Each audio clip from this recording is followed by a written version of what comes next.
네, 이번 학기 우리가 공부해야 될 내용이 이제 디지털 시그널 프로세싱, DSP라고 합니다. 디지털 시그널 프로세싱. 이제 번역하면 디지털 신호 처리가 되겠죠. 네, DSP를 공부할 겁니다. 우리가 전 학기에서 ASP를 공부했습니다. 아날로그 신호 처리 이렇게 되는 거죠. 아날로그 신호 처리는 뭘 하는 거냐면 푸리에 시리즈, 푸리에 트랜스폼, 그 다음에 라플라스 트랜스폼 이런 거 공부하는 겁니다. 그죠? 이게 이제 아날로그 신호 처리니까요. 정확하게 이제 아날로그 신호를 연속 신호라고 얘기하기도 하거든요. 연속 신호. 자, 그거를 이렇게 디지털로 바꿉니다.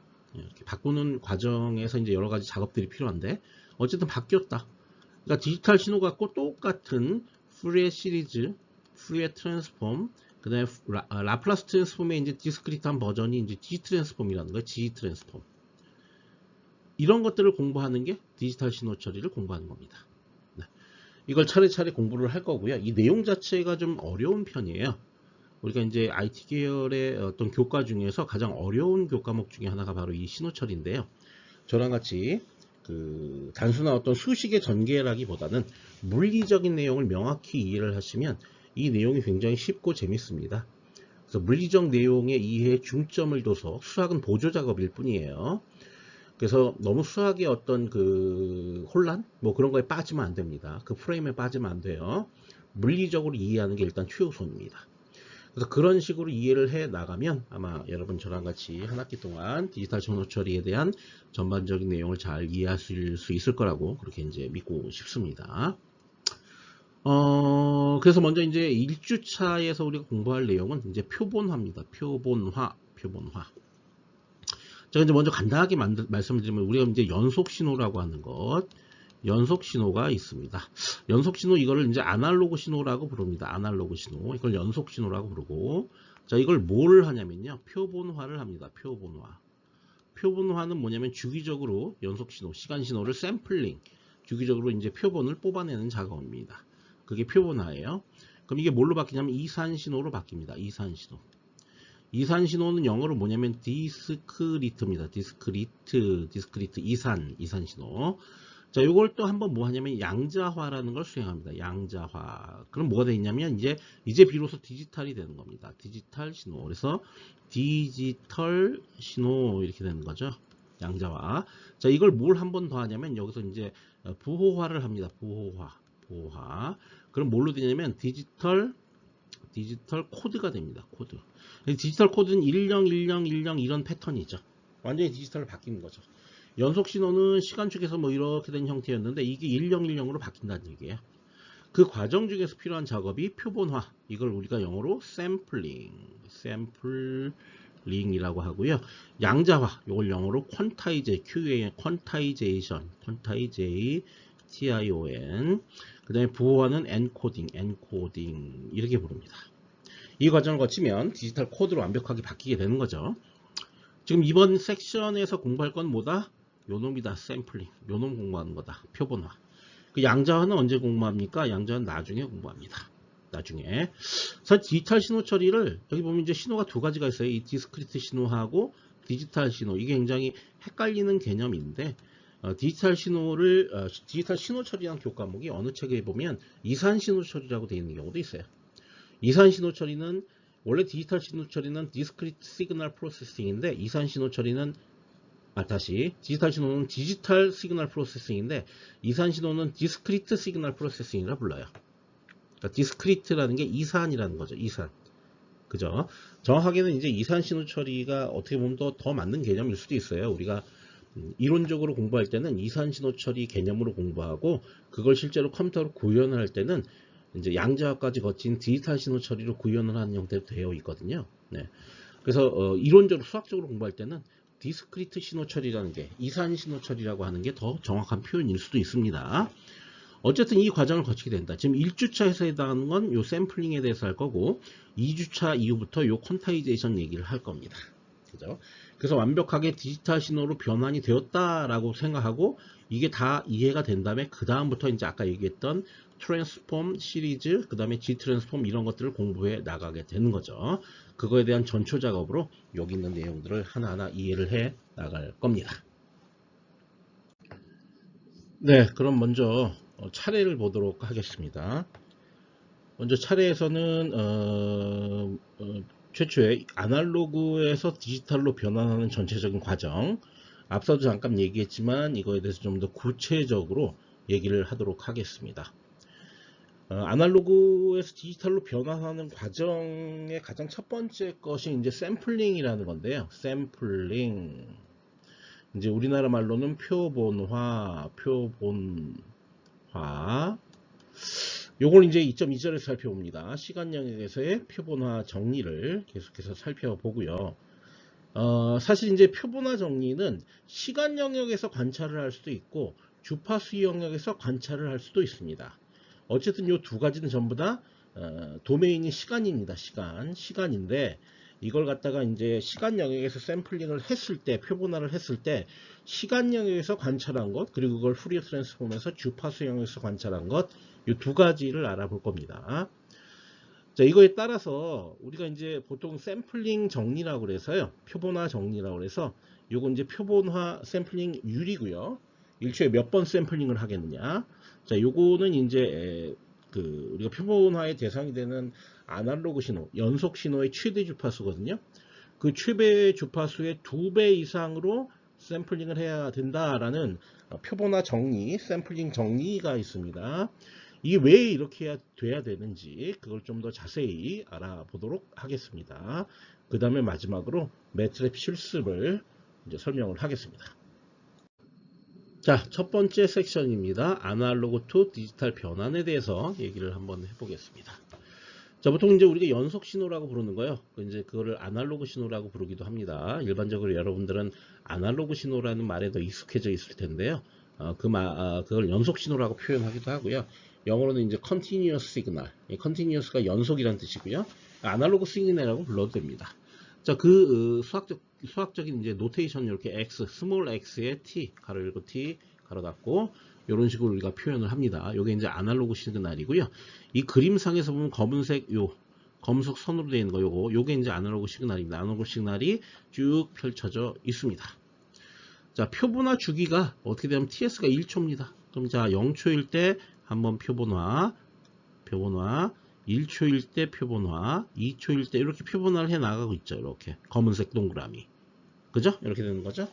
자, 표본을 합니다. 그럼 무슨 얘기냐면 아까 요 선 있잖아요. 요거 안에 요거 지워진다는 얘기. 지워지고 뭐만 남아? 요 막대만 남는다는 얘기예요. 요 막대만. 이해하시겠죠? 예. 요 막대만 남은 신호. 그걸 우리가 뭐라고 부르냐면 이산 신호라고 부릅니다. 이산 신호. 그걸 이제 디스크리트 시그널이라고 그러죠. 영어로는. 그리고 요렇게 표시합니다. x의 꺽쇠. 요 중괄호인가요? 이거 대괄호 같은데. 대괄호에 n 이렇게 표시합니다.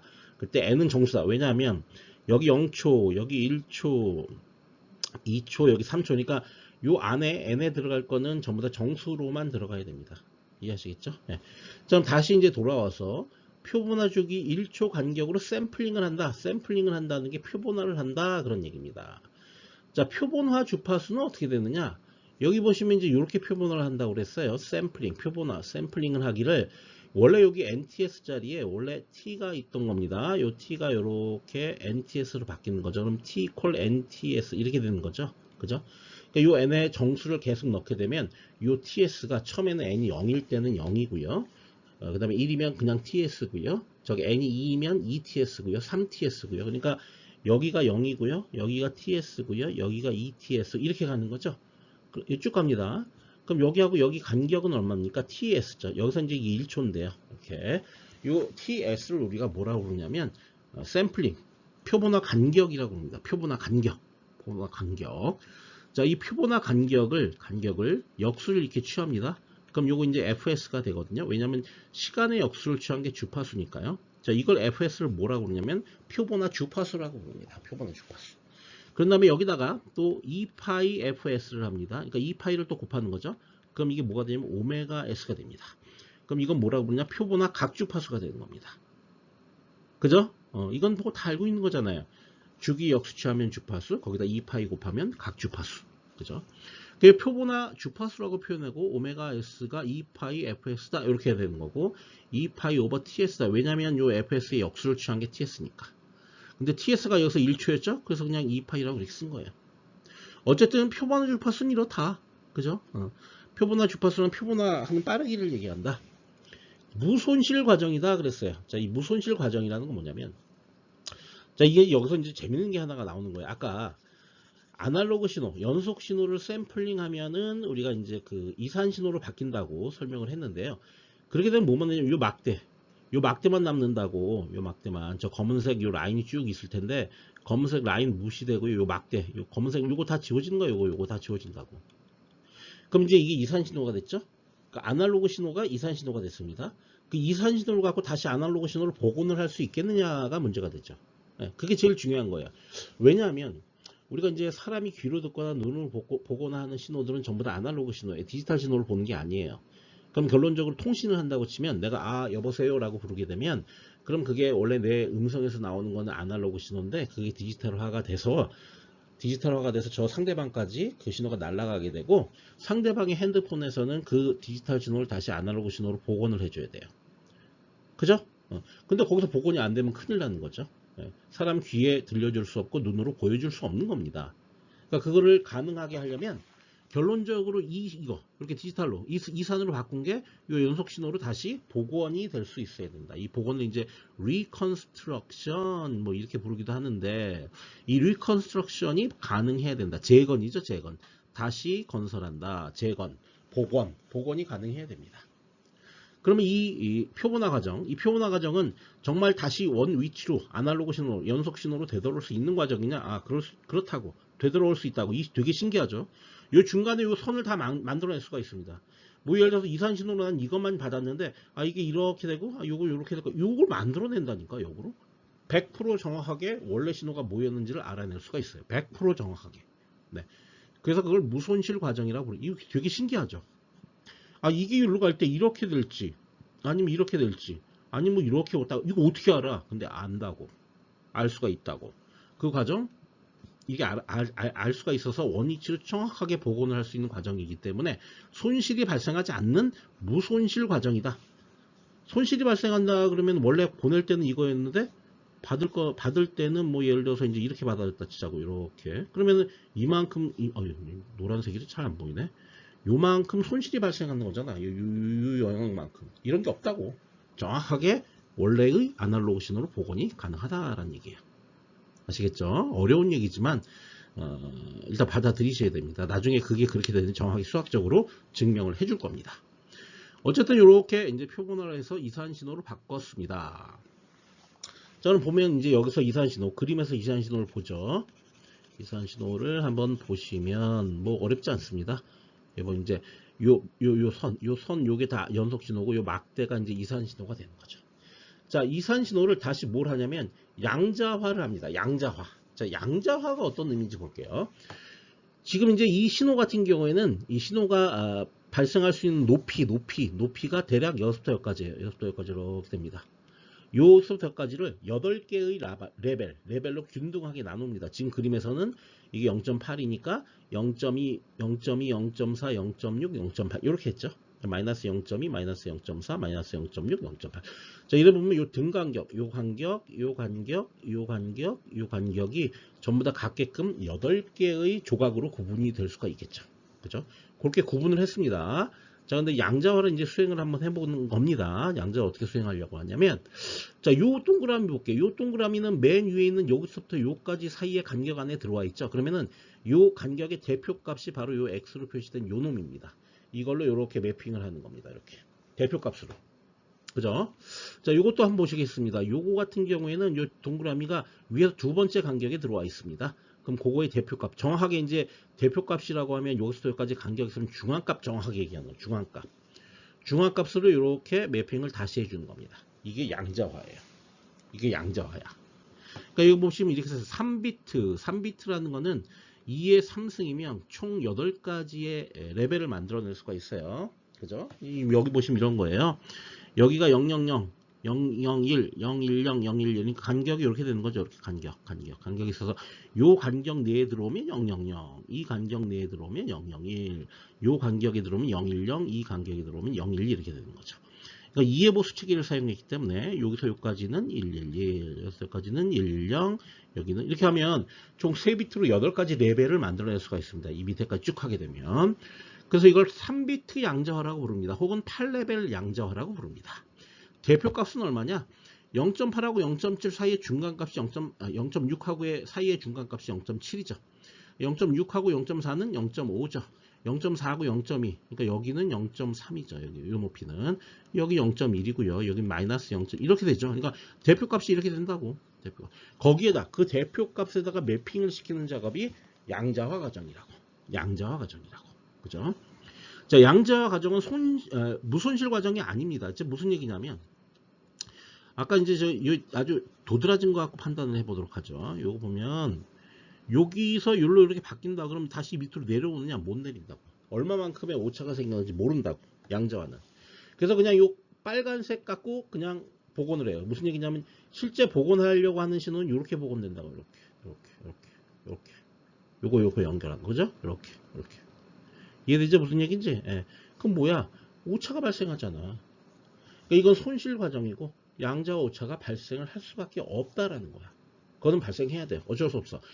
아까 얘기한 샘플링, 표본화는 무손실 과정이 맞는데 양자화는 무손실 과정이 아니에요. 양자화 오차가 발생하게 되어 있습니다.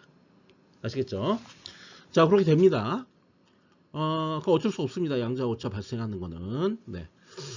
그 다음에 요건 이제 디지털 신호로 바꿉니다. 디지털 신호로 바꾸는 건 이제 아까 이산 신호를 이렇게 양자화를 시키게 되면 이렇게 이제 바뀐다는 거죠. 디지털 신호로. 자, 요 디지털 신호를 3비트로 바꿉니다. 요 높이를 아까 이제 빨간색을 얻어냈잖아요. 빨간색을 이렇게 얻어냈으면 자, 요거 이제 다시 부호화를 하는 겁니다. 부호화를 어떻게 하냐면 자, 요거 빨간색 여기 들어가 있으니까 001이네요. 요 칸에 들어가 있으니까. 그죠? 그 다음에 이 빨간색이 여기 010이네요. 011, 요 칸에 들어가 있죠. 자, 이 빨간색은 011 칸에 들어가 있죠. 그래서 011, 011. 이렇게 이 3비트로 실제로 바꿔주는 거죠. 그죠? 이게 실제로 이제 이 데이터는 어떻게 되냐면 순서대로 001, 010, 011. 그러니까 요거 다 붙여 쓰는 거죠. 계속 붙여 쓰는 거죠. 그 다음에 011, 010 이렇게 쭉 가는 겁니다. 그럼 뭐예요? 디지털 보호로 바뀌는 거죠. 이해하시겠죠? 그걸 이제 우리가 엔코딩, 보호화 과정이라고 하고 그렇게 바뀐 신호를 디지털 보호, 디지털 코드라고 부르게 되는 겁니다. 이해하시겠죠? 무슨 얘기인지. 그죠? 제가 요거를 설명을 하면서 조금 제가 좀 아쉬운 건 뭐냐면 나중에 이 강의자를 한번 바꾸면 좋을 것 같은데 요거를 요 화살표 가운데로 옮기는 게 좋겠네요. 그죠? 요걸 이 양자화 설명하는 건 요 가운데로 옮기면 좋을 것 같은데 요것도 요 가운데로 옮기면 더 명확하게 표본화, 양자화, 부호화 요 세 가지 과정을 설명하는 그런 얘기가 될 수 있을 것 같아요. 이게 한쪽으로 치우쳐져 있으니까 이게 마치 연속 신호를 설명하는 것처럼 보이네요. 그거 아닙니다. 자, 이거는 표본화를 설명하는 과정, 양자화를 설명하는 과정, 요건 이제 부호화를 설명하는 그게 되는 겁니다. 자, 아날로그 신호는 64kbps의 디지털 보호로 변환이 된다 그랬어요. 이걸 좀 설명을 할게요. 별도로.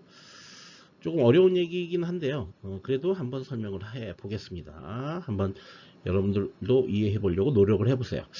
자, 보통은 제가 아까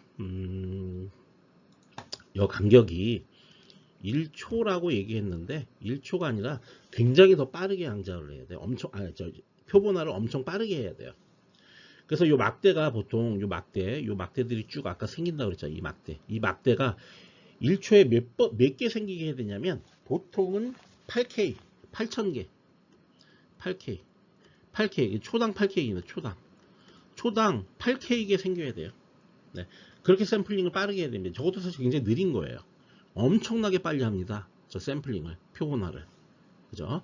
그 다음에 요 양자화를 몇 레벨로 하냐면 8비트로 합니다. 8비트. 그러면은 8비트는 256레벨이네요. 그러면은 요 막대 하나에 8비트 데이터가 생긴다는 거죠. 요 막대 하나, 요 각각 하나가 다. 요것도 8개 이렇게 생긴다는 거죠. 왜냐면 8비트가 산출이 될 거기 때문에. 그럼 거기다 8 곱해야 됩니다. 그게 뭐냐? 64kbps예요. 그럼 초당 몇 개냐? 이게 bps가 비트 퍼 세컨드거든요. 그러니까 초당 몇 개의 비트가 생기느냐? 64,000개가 생깁니다. 64,000개. 그러니까 여러분들 뭐 전화를 걸거나 이럴 때 그걸 디지털로 바꾸게 되면 초당 64,000개의 비트가 실제로 상대방한테 전송되어야만 여러분의 음성 1초를 재현해낼 수가 있습니다. 이해되시죠? 무슨 얘기인지. 그래서 아날로그 음성 신호는 64kbps의 디지털 보호로 변환되는 게 일반적이다. 그러면 실제로 그럼 64kbps를 다 보내냐? 아, 그렇지 않죠. 집 알죠? 집 파일 압축이라는 게 있습니다. 압축이라는 게 있어서 64kbps를 뭐 32나 아니면 16이나 8이나 이런 식으로 kbps 똑같습니다. 이거 이런 식으로 이제 압축을 시켜서 보내는 어떤 기술들이 있어서 실제로 64kbps를 다 보내지도 않습니다. 저건 이제 사람의 음성을 전송했을 때 64kbps고요. 음악이나 사람이 노래 부르는 거, 뭐 이런 거 같은 경우에는 샘플링 레이트도 더 빨라야 되고, 그리고 양자화 비트도 훨씬 더 많이 써야 됩니다. 그래야만 깨끗하게 음질이 나오기 때문에. 여러분 전화로 이렇게 음성 받으면은 그 사람인지는 인식할 수 있지만 그 사람의 음성이 약간은 변형돼서 들리게 되는 거 느끼지 않아요? 약간은 변형이 돼요. 그거는 상관이 없어요. 왜냐면 어차피 의미만 알아들으면 되니까. 누군지만 알면 되니까. 근데 그런 레벨로 음악을 듣는다고 생각해 보세요. 아유, 그 음악 저질이죠. 그거는. 그렇게 갖고는 안 되죠. 그래서 엄청나게 빠르게 샘플링하고 엄청나게 많은 비트 수로 양절을 해야만 됩니다. 음악은. 그렇습니다. 네. 계속해서 이제 디지털의 장점에 대해서 좀 얘기를 하겠습니다. 첫 번째 이제 디지털은 압축이 가능하다. 이제 우리가 그 정보량, 그러니까 우리가 보내야 돼 통신을 한다 그러면 여러분 유튜브 같은 거 보잖아요. 그러면 유튜브에서 보내는 쪽에서, 그러니까 유튜브 회사에서 그 데이터를 직접 보내는 거 그치 아니고 압축을 한 다음에 보냅니다. 그러면은 여러분 핸드폰에서 그 압축을 푸는 거죠. 풀어서 이제 여러분들 보여주는 건데 그 압축이라는 건 결국 뭐냐면 정보량을 줄이는 거예요. 비트 수를 줄이는 거라고. 줄여야만 이 통신 어떤 채널을 통해서 이제 신호를 보낼 때 부담이 적을 거 아니에요.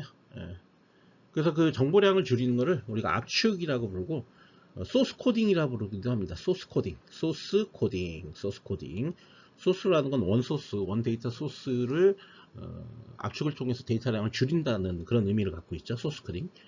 근데 두 번째로 디지털은 오류 정정 기능이 있다. 오류가 나면 그 오류가 난 걸 다시 원복을 시킬 수가 있다라는 거예요. 이거는 정보량 좀 늘어야 돼요. 왜 그러냐면 여러분 잘 알고 있는 페리티 체크 코드 알고 있죠? 1010 있으면 1의 개수를 세 갖고 뒤에다가 이제 추가적인 데이터를 더 써 넣어주는 거죠. 그래서 그걸 통해서 에러가 났는지 안 났는지를 검출을 해낼 수가 있거든요. 오류 정정이라고 하는데 이걸 이제 채널 코딩이라고 부릅니다. 코딩은 두 가지가 있는 겁니다. 소스 코딩하고 채널 코딩. 소스 코딩은 정보량은 줄어든다. 이거의 목적은 이제 통신의 부담을 덜기 위한 거다. 채널 코딩 같은 경우에는 오히려 뭡니까? 소스 양이 늘어나는 거다. 이거의 목적은 오류가 났을 때 그것을 검출을 하거나 정정을 하는 거다. 그죠? 자, 이 두 가지가 가능합니다. 또 그 다음에 디지털은 균일한 성능을 또 낼 수도 있습니다. 왜냐면 아날로그하고 디지털의 가장 큰 차이점이 아날로그 갖고 어떤 그 보드 같은 걸 만들어 갖고 아날로그로 처리를 하려면 균일한 성능을 내기가 어려워. 왜냐면 여러분들 그 저항 같은 거 보면 저항은 실험을 해봐서 알지 모르겠지만 항상 공차라는 게 있죠. 공차가 뭐 1kΩ짜리 저항이 있다 그러면 이게 1kΩ이라는 게 명확하게 1kΩ이 아니라 10% 공차를 인정하고 있어요. 10% 공차면 이게 900부터 1.1K까지 나올 수가 있다는 얘기예요. 그 중간에 어떤 값이다 그런 얘기지 정확하게 1kg란 얘기가 아니야. 그러면 1kg를 이렇게 정확히 맞추려면 그러면은 이제 그 부품 가격이 막 그 가격이 엄청나게 증가하는 거죠. 커지는 거죠. 그죠? 그렇잖아. 그 뭐 선전에도 나왔잖아. 뭐 5%? 5% 아주 그 조그만 차이가 명품을 만든다고요. 우리가 들고 다니는 뭐 가방 같은 경우도 뭐 사실은 뭐 다 좋아요 질이. 근데 우리가 명품 가방 루이비통인가? 네, 루이비통 가방을 내가 한번 쭉 본 적이 있는데 루이비통이죠. 루이비통 이 가방을 본 적이 있는데 야 진짜 좋긴 좋더라. 물론 일반 가격이 뭐 일반 가방의 가격이 뭐 50만 원이다. 근데 루이비통은 뭐 한 300만 원 하죠. 한 6배 이상 되죠. 같은 가방. 그러니까 6배 정도 가격 차이가 날 만한 정도는 아니에요. 그렇지만 굉장히 좋습니다. 박음질도 굉장히 꼼꼼하게 해놨고 가죽도 상당히 두껍고 괜찮더라고. 그러니까 분명히 명품이 좋긴 좋아. 그러나 너무 비싸죠. 그러니까 그럴 정도로 이 가격이 조금 저렇게 이제 정확한 값을 우리 디지털 이제 소자 같은 경우에도 이렇게 정확한 값을 갖다가 이제 일치시키는, 맞는 그런 부품을 사용하려면 가격이 어마어마하게 늘어나죠. 그런데 디지털은 그렇지가 않아요. 디지털은 1010으로만 표현이 되기 때문에 저거는 예를 들어서 이제 0V하고 5V 이렇게 있으면 0V, 5V. 어쨌든 2.5V보다 크면 5V인 거고 2.5V보다 작으면 0V예요. 그러니까 약간의 뭐 잡음이 끼거나 그래도 2.5보다 크면 그냥 5로 간주를 하면 되기 때문에 균일한 성능을 낼 수 있는 가능성이 훨씬 더 높아지는 거죠. 손쉽게 비싼 부품 쓰지도 않고, 그죠? 자, 이런 장점이 있습니다. 자, 이 중에서 구체적인 거 하나만 얘기하면 바로 압축입니다. 압축이 보통 어떻게 되냐면, 여러분들이 이제 스테레오 뭐 음악 같은 걸 듣는다 치자고요. 아까 음성 같은 경우에는 뭐 64kbps 정도로 충분하다라고 했는데, 음악은 이거 갖고 택도 없는 거죠. 자, 어떻게 하냐면 여기 보시는 것처럼 44.1kHz 샘플링을 합니다. 그 표본화를 한다는 거죠. 아까는 뭐였어요? 8kHz였죠. 8kHz. 1초에 8,000번. 이건 1초에 44,100번을 샘플링을 해요. 뭐 벌써 한 몇 배예요? 한 5배, 한 6배 되죠? 5배에서 6배. 그런 빠르기로 샘플링을 합니다. 아주 깔끔하게 음악을 우리가 이제 복원을 해야 되기 때문에 충분히 빠르게 샘플링을 하고요. 아까 8비트 양자화라고 그랬죠? 지금은 8비트로 안 합니다. 16비트로 합니다. 그러니까 양자화 레벨이 16비트면요. 6536, 65,536개의 레벨을 가져요. 아까 8비트면은 어떻게 됩니까? 256 레벨이었거든요. 그거보다 뭐 엄청나게 양자화 레벨이 높죠. 양자화가 비손실 과정이기 때문에, 손실 과정이기 때문에 양자화는 많은 비트로 하면 할수록 더 깨끗하게 음성을 보존을 할 수가 있습니다. 자, 그런 식으로 이제 양자화를 합니다. 근데 이게 하나만 하는 게 아니라 좌측하고, 여기 잘못 썼네요. 이거 우측입니다. 우측으로 바꿀게요. 자, 우측도 똑같이 그렇게 합니다. 그러니까 마이크를 두 개 두는 거죠. 한쪽에 왼쪽과 오른쪽 두 개 둬서 공간감, 우리가 이제 음악의 공간감을 갖기 위해서 우측과 좌측 마이크 두 개로 별도로 저렇게 소스를 갖다가 뽑아냅니다. 그런 다음에 이걸 어떻게 하냐? 이제 이렇게 곱하는 거죠. 44.1하고 16하고 곱하는 겁니다. 그죠? 네. 그런데 이제 이게 좌측하고 우측하고 합치게 되니까 요 44.1하고 16을 곱한 다음에 거기다 곱하기 2를 해줘야 되겠죠. 그러면 비트 수가 얼마만큼 나오냐면 요만큼 나옵니다. 이만큼. 이게 뭐냐면 초당 1.441 kbps, 1.441이 아니고 요 컴마입니다. 여기 점이 아니라 컴마. 그러니까 1411 kbps. 그럼 1.411 megabps가 되겠죠. 그죠? 이만큼의 데이터가 나온다는 거예요. 초당. 그러니까 1초를 재현하기 위해서는 이렇게 많은 비트 수가 필요하다. 아까 64K만 필요하다고 그랬잖아요. 전화로 이렇게 통화할 때는. 근데 음악은 훨씬 더 그 비트 수가 많아지게 되겠죠. 그렇게 해서 스테레오의 디지털 보호가 나오게 됩니다. 이걸 그대로 180초면은 대략 이제 음악이 3분 정도 되기 때문에, 한 곡이 3분 정도 되기 때문에 여기다 이제 3을 곱합니다. 3이 아니라 3 곱하기 60초를 해야 되겠죠. 180초죠. 180초를 곱합니다. 그럼 얼마 나오면 254 메가비트가 나옵니다. 이걸 그대로 CD에 저장을 한다. CD에 그대로 저장을 하면, 그러면 이제 우리 요즘은 다 스트리밍을 하지만 옛날에는 CD에 음악을 저장해서 팔았잖아요. 그 저장된 음악을 우리가 들을 수 있는 거죠. 근데 최근에는 스트리밍이 가능하게 하기 위해서 압축을 하죠. 저걸 뭘로? MP3로. 그렇죠.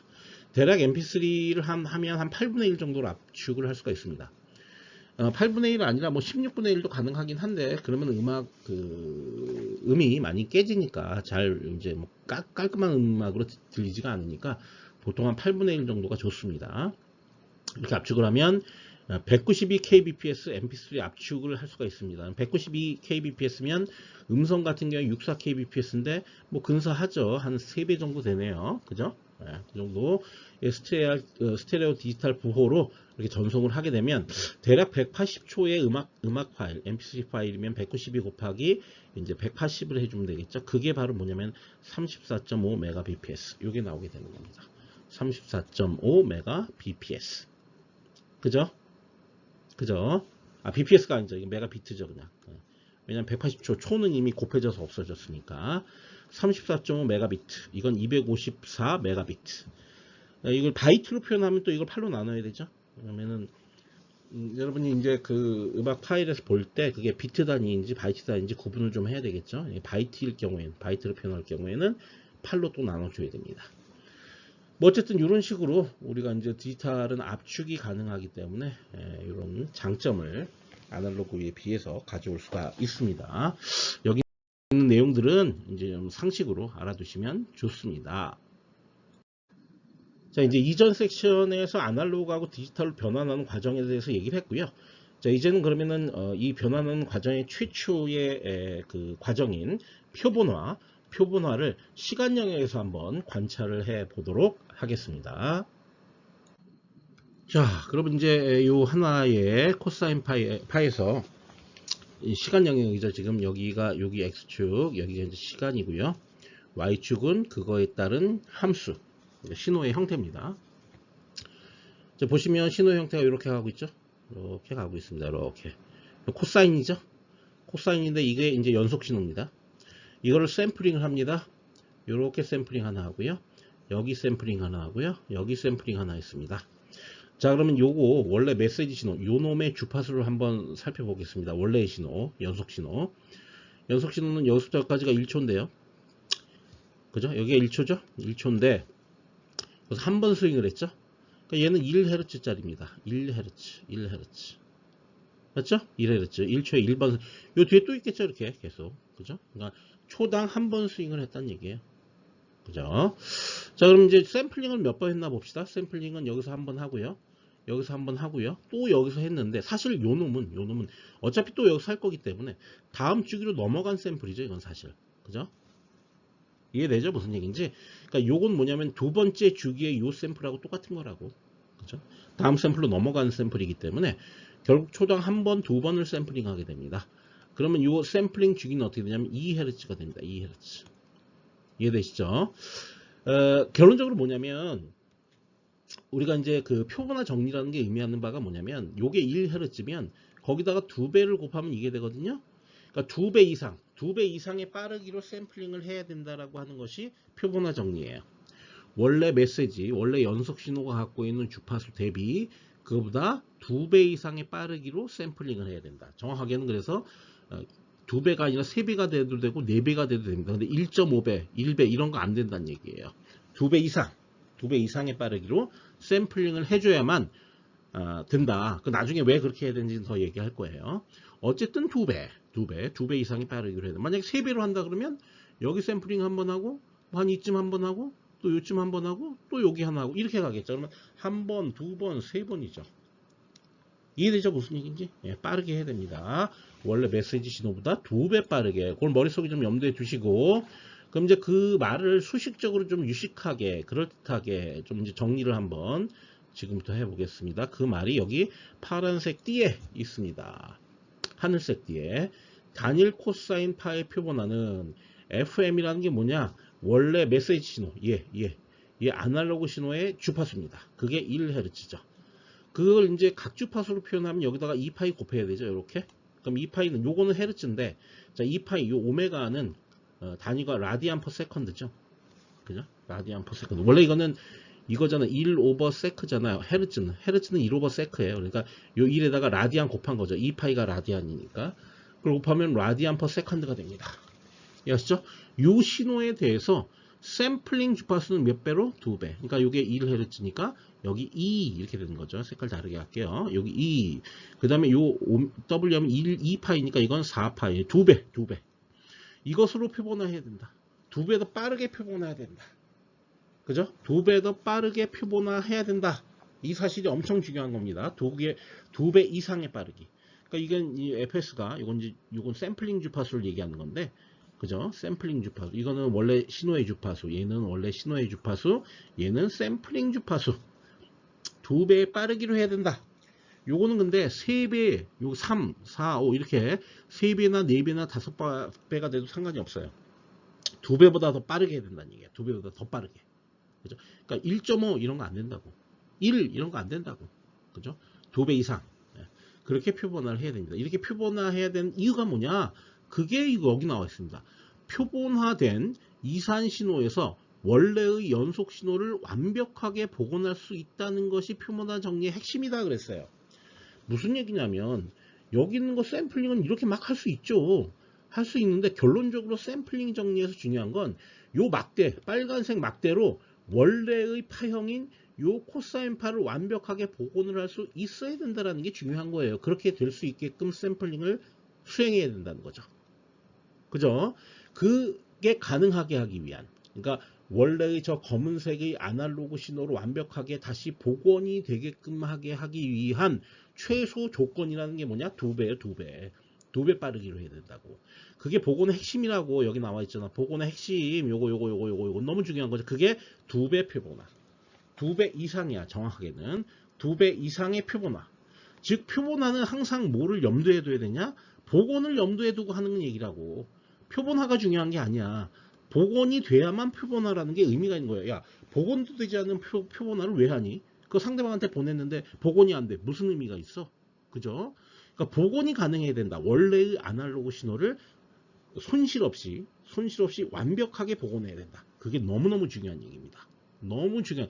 여러분들이 IT 관련, 뭐 반도체도 마찬가지고 모든 IT 관련 이론들 중에서 가장 중요한 거 하나를 골라라. 나는 표본화 정리를 고르고 싶어요. 물론 이제 선형 시스템의 정의도 중요합니다. 선형 시스템. 표본화 정리 그만큼 중요한 겁니다. 조금 더 유식하게 이제 책에 쓰는 표현으로 시간 영역에서의 표본화 정리를 한번 이렇게 정리를 해봤습니다. 유한한 에너지를 갖고, 자, 이거 지금 당장은 중요하잖아. 왜냐면 이것까지 설명하려면 또 너무 많은 얘기를 해야 돼서, 갖고 오메가 m으로 대역 제한된 연속 신호 xt. 자, 대역 제한되어 있다는 얘기는 요 오메가 m이 최대 주파수란 얘기예요. 요게 최대 주파수. 지금 요거 같은 경우에 최대 주파수가 그냥 1Hz죠. 최소도 1Hz죠. 근데 보통의 우리가 시간영역 신호는 우리가 푸리의 분석에서도 봤지만 저런 코사인이나 사인이 리니어 웨이티드 썸된 형태잖아요. 주파수가 다른 게 여러 개가 썸된 형태야. 그걸 갖다가 다 연결하면 여기가 이제 F면은 스펙트럼이 이렇게 표현되는 거 아니야? 그죠? 이렇게 스펙트럼으로 표현되는 거 아니야? 여기 1Hz, 2Hz, 3Hz, 4Hz 이렇게 돼 있으면 거기에 있는 모든 주파수 성분들이 다 포함돼 갖고 어떤 시간 신호가 만들어지는 형태 아니에요. 자, 그럴 경우에 요거 최대 주파수 여기가 FM입니다. 그죠? 그러니까 FM 또는 오메가 M입니다. 오메가 M. FM이나 오메가 M이나 뭐 2파이 차이니까 여러분들이 잘 이해를 알아서 찰떡같이 해주셔야 돼요. 최대 주파수가 오메가 M으로 대역 제한된 연속 신호 XT 이렇게 돼 있어요. 근데 만약에 이제 이런 신호가 있어요. 이렇게 있는데 이게 이렇게 끝까지 꼬리가 이렇게 끝까지 달려 있어요. 끝까지. 그럼 최대 주파수가 너무 증가하잖아. 그럼 과감하게 여기서 잘라. 그래갖고 필터 이용해서 이거 다 없애버려. 이거 다 없애버려. 이거 여기 있는 거 다 없애버리고 요까지만 딱 남긴 다음에 요걸 FM 요까지만 딱 이렇게 잘라버린다고. 이렇게 잘라내는 필터를 뭐라고 부르냐면 안티 에일리어싱 필터라고 불러요. 안티 에일리어싱 필터. 응?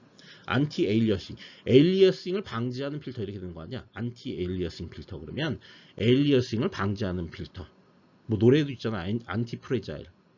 잘 깨지지 않는 그런 얘기잖아. 안티 프레자일, 안티 에일리어싱 그러면 에일리어싱이 발생하지 않는 필터. 그거예요. 그걸로 대역 제한을 시킬 겁니다. 에일리어싱이 뭔지 이따 나중에 얘기할 겁니다. 어쨌든 대역 제한을 이렇게 시킨다. 그렇게 된 연속신호 XT가 있는데, 자, 속도를 어떻게 빠르기로 샘플링 하냐면, 속도를 오메가 S를 2의 오메가, 2배잖아, 2배. 요 레이트를 뭐라고 그러냐면, 나이키스트 레이트라고 부릅니다. 정확하게 2배 빠르기를. 그러니까 연속신호의 최대 주파수의 2배 이상으로 균일하게 표본화한다고. 균일하게 한다는 얘기는, 여기 표본화하고 그 다음에 요거 표본화하고 2번 한다고 해서 이거 한 다음에 요거 한 주기에 2번 끝났습니다. 다음 주기에는 요거 하고 요거 하게 이러면 안 된다고. 균일하게 해야 되니까 여기 한 번 하고 정 가운데 여기 한 번 하고 그 다음에 요거 해야 된다고. 그러니까 여기하고 여기 샘플링 간격 또 여기하고 여기의 샘플링 간격이 다 동일해야 된다고. 그죠? 균일하게 표본화하여 표본간 간격이 TS 이하인 이산신호 XN을 산출되면 이제 이 TS는 뭐냐면 요 오메가 S의 역수입니다. 요거 역수. 그러니까 이렇게 되는 거죠. 요게 지금 여기 샘플링하고 여기 샘플링하면 이게 2Hz잖아요. 샘플링 레이트가. 이거 역수치하면 1/2거든요. 이건 초입니다. 초. 세크. 그러니까 여기서부터 여기까지가 몇 초란 얘기야? 0.5초. 2분의 1초. 여기하고 여기가 얼마는 얘기야? 0.5초. 이렇게 균일하게 샘플링을 해야 된다고. 그죠? 그러니까 요 TS가 요게 0.5가 TS고요. 요 2Hz 요게 오메가 S가 되는 거예요. 정확하게 이제 오메가 S가 아니라 FS죠, FS. 2파이를 붙여야 되니까. FS가 2Hz, 오메가 S는 4파이죠, 4파이. 그죠? 2파이 곱해야 되니까. 자, TS는 그렇게 됩니다. TS가 이걸 나이키스트 인터벌이라고 불러. 이걸 나이키스트 레이트. 나이키스트는 사람 이름입니다. 이 샘플링 정리를 만들어낸 사람의 이름. 나이키스트 레이트, 나이키스트 인터벌. 이렇게 됩니다. 이하인 이산 신호 XN이 산출되면 이하여야 되죠. 요거 이하죠, 이하. 여긴 이상이고. 자, 여러분들 여기 이상입니다. 이상. 주파수는 더 빠르게 해야 되고 TS는 이하여야 돼. 더 조밀하게 샘플링 해야 돼. 역수를 취하니까 이 이상이 이하로 바뀐 거죠. 역수를 취하는 과정에서. 그죠? 그러면 이산신호 X, 이게 중요한 거야. 이산신호 XN에서 원래의 연속신호 XT를 완벽하게 복원할 수 있다. 이 완벽하게 복원할 수 있다는 얘기는 손실 없이 복원할 수 있다. 정확하게 연속신호를 만들어낼 수 있다. 이게 중요한 겁니다. 이게 2배 이상 원래 신호의 최대 주파수의 2배 이상 원래 주파수의 최대 주파수의 원래 신호의 최대 주파수의 2배 이상 이게 너무너무 중요한 얘기입니다.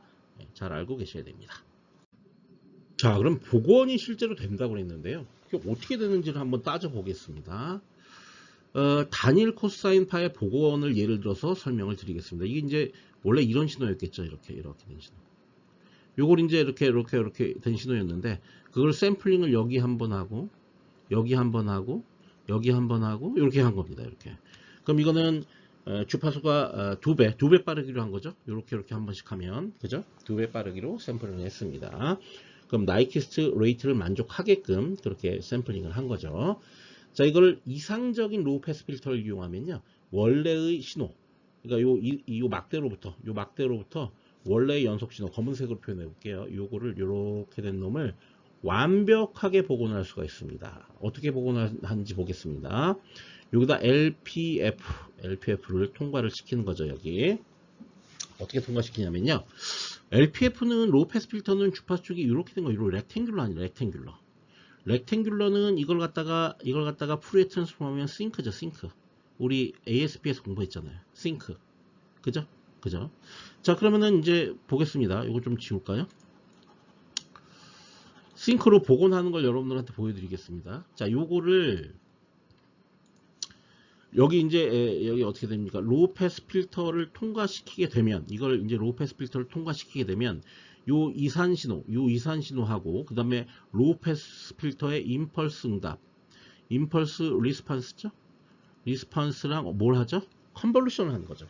그러니까 주파수 영역에서는 곱을 하는 거고 시간 영역에서는 뭘 한다? 컨볼루션을 하는 거죠. 그러니까 얘를 이쪽으로 로우 패스 필터로 넣게 되면 요 로우 패스 필터의 임펄스 응답과 컨볼루션을 해야 된다. 그럼 이제 이 한쪽에는 이렇게 된 이런 게 있는 거죠. 이런 싱크 함수가. 이건 임펄스 응답. 로우 패스 필터의 임펄스 응답은 싱크 함수니까. 그죠? 싱크 함수가 있는 거죠. 그럼 요거랑 요걸 통과시킵니다. 그럼 이게 이제 컨볼루션한 결과가 어떻게 되냐면 어떻게 되면 이렇게 되겠죠. 자, 하나 제가 그려 볼게요. 여기서 이렇게 되죠. 이렇게 되는 거. 이렇게. 물론 이 뒤에도 더 있지만 요까지만 그립니다. 여기도 더 있어요. 자, 그다음에 요거 보겠습니다. 요거 요렇게. 그다음 요거 어떻게 될까? 요거 요렇게. 얘 어떻게 될까요? 얘도 요렇게 이렇게 가겠죠. 그죠? 이거를 그럼 여기를 뚝 자릅니다. 요걸 뚝 자르면 제가 한번 여기서 그림을 잘 그려볼게요. 요 높이. 그 다음에 여기는 요 높이. 여기는 요 높이. 여기는 요 높이. 요 네 개를 다 더하는 거죠. 제가 약간 옆으로 그렸어요. 겹치지 않게. 요 높이 네 개를 다 그리면 뭐가 나오냐면 요걸 다 더하면 뭐가 나오냐면 여기서 보면 이제 요거죠. 요 높이가 나온다는 거죠. 요쯤. 요 높이가 나온다. 여기. 요게 딱 나온다. 자, 그거를 모조리 다 그려서 싱크랑 컨볼루션을 하는 거죠. 싱크랑 컨볼루션을 하게 되면 여기 그림에 있는 것처럼 이렇게 나온다는 거예요. 여기 보면 요 검은색, 요 형태가 요 검은색이 뭐냐면 이렇게 아까 싱크로 인터폴레이션을 다 했잖아요. 이렇게 다 한 거를 높이를 다 더하는 겁니다. 이걸 다 더해주는 거야. 그냥 더해주면 요 검은색이 나와버려. 이렇게 나옵니다. 정말 이렇게 나와요. 진짜로 이렇게 나옵니다. 나중에 다 수식적으로 증명할 겁니다.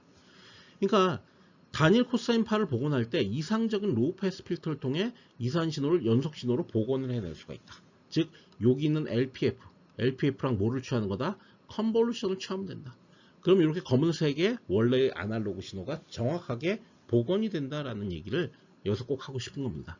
그죠?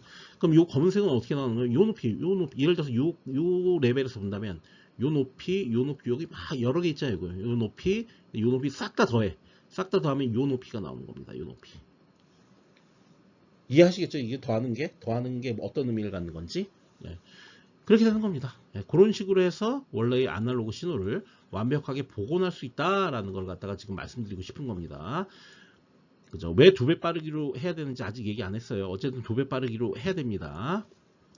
자, 그래서 여기 보시면 이게 연속 신호였고요. 그 다음에 요 빨간색으로 되어 있는 게 이산 신호고요. 요 점선이 보관입니다. 요 보관된 거를 요 싹 다 더하면 연속 신호가 된다. 그런 얘기입니다.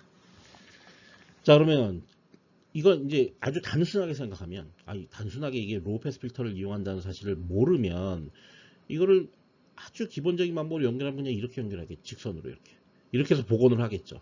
요게 아날로그 신호였습니다 라고 얘기하겠죠. 이거 틀렸다고, 이렇게 하면 안 된다고. 그러니까 직선 보관을 하게 되면 삼각화형이 이렇게 나오게 되는데 이거는 완벽한 복원이 아니다.